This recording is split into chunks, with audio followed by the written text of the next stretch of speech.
আরে দুত্তরিকা গরু বুড়িটা আর ব্যাংগুলোকে এখানে ফেলে দি বাড়াইতে ফেলে দিলাম। আরে আন্টি এটা কি করেছেন? গরু বুড়ি আর এই ব্যাংগুলো এখানে ফেলে দিয়েছেন কেন? আরে আমাদের ঘরে গরুর বুড়ি আর ব্যাংক কেউ খেতে চায় না, এগুলো অনেক গন্ধ করে। আরে আন্টি তার জন্য এতগুলো ব্যাংক আর গরুর এত বড় বুড়িটা আপনি ফেলে দিবেন? আরে এটা তোমার দরকার থাকলে তুমি এটা নিয়ে নাও। আরে আন্টি তুমি যখন বলতেছো তাহলে এটা আমি নিয়ে যাই। গরুর বুড়িটা আর ব্যাংগুলোকে রান্না করে গেলে অনেক মজা লাগবে। আরে তাড়াতাড়ি করে প্রথমে বুড়ির ময়লাগুলোকে বের করে নেই। আই সর্বনাশ করেছে তানিয়া আপু, তুমি আমার মুখে আবারও বুড়ির ময়লা ছেড়েছো।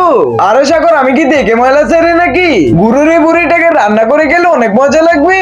আরে প্রতিদিনই আমার মুখের উপর বুড়ি ময়লা ছেড়ো, এগুলো তো অনেক বন্ধ করে। তানিয়া আপু তুমি গুরু বুড়িটাকে রান্না করে আমি গেলাম। আরে প্রথমে ব্যাংগুলোকে পানি দিয়ে ভালো করে ধুয়ে নি।